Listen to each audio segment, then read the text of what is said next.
Gila, lu harus denger ini. Kalau lu pikir AI kayak ChatGPT, Midjourney, atau robot-robot sekarang itu udah paling futuristik, ternyata kita baru pemanasan. Karena udah ada ilmuwan yang bikin komputer dengan prosesor pakai sel otak hidup. Iya, kalian gak salah denger, otak yang hidup dan di dalam mesin. Ini bukan plot film science fiction dan ini udah kejadian di dunia nyata. Jadi ada perusahaan namanya Cortical Labs. Mereka bikin eksperimen bernama Dish Brain, yaitu sistem yang ngegabungin sel otak hidup dengan chip silikon. Bayangin neuron-neuron kecil ini ditaruh di atas semacam papan elektronik terus dikasih sinyal listrik. Nah, yang bikin makin mind-blowing, sel otak ini diajarin main game jadul yang namanya Pong.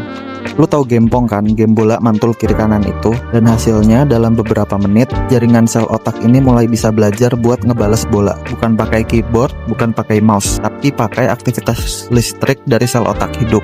Ini tuh levelnya udah bukan cuman AI lagi, tapi mulai masuk ke dunia baru, yaitu namanya biocomputing. Terus lu mungkin mikir, ngapain sih repot-repot bikin komputer dari sel otak?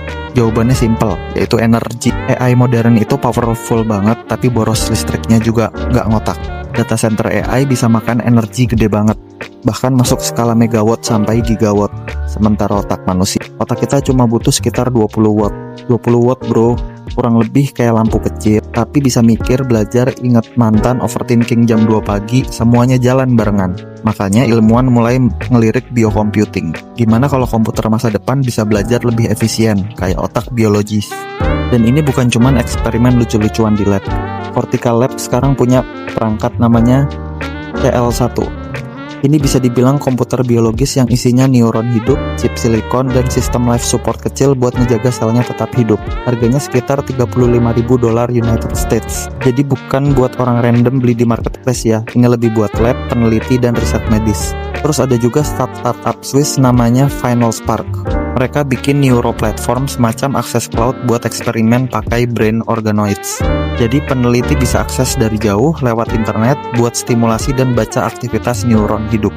Basically lu bukan cuma sewa komputer cloud, lu sewa akses ke sistem biologis yang isinya jaringan otak mini. Tapi disinilah bagian yang menjadi kontroversi.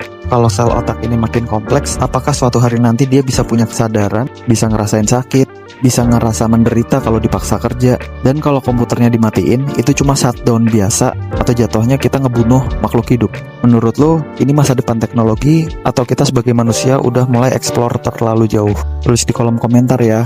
Follow, like, dan share kalau kalian suka konten ini. See you in the next video.